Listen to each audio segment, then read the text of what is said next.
Lucien Bute's greatest asset isn't his physical ability, but it's the fact that he has all of his fights take place in his home country. Bute has arguably the best hometown advantage of any fighter going today. Um, he's made 8 title defenses of his IBF super middleweight belt, and only one has taken place outside of Canada, and that one took place in his birth country of Romania.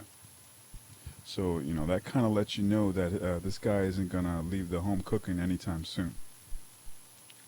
Um, this isn't unusual, especially among 168-pound champions for some reason. This division has long been populated by fighters who stay home and feast on these imported and mediocre challengers. Sven Otke did this, Mikko Kessler, Marcus Beyer, and even Joe Calzaghe followed this formula. And so far, Bute is doing the exact same thing.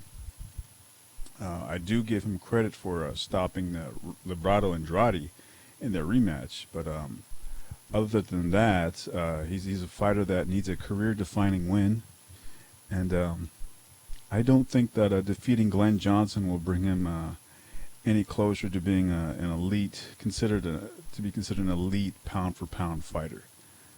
Even though Glen Johnson, he receives a lot of positive ink for his determination and his durability, but he's a one-dimensional fighter, and he just doesn't adapt to his opponents. So this allowed him from becoming elite himself.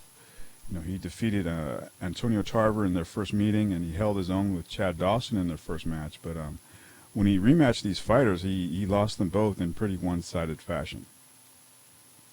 He can't adjust, he can't adapt, he just keeps moving forward behind the jab, and that's pretty much all he can do.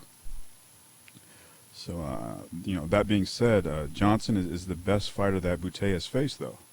So, I expect to see a fight where both of these guys will show a lot of respect to each other in the early rounds.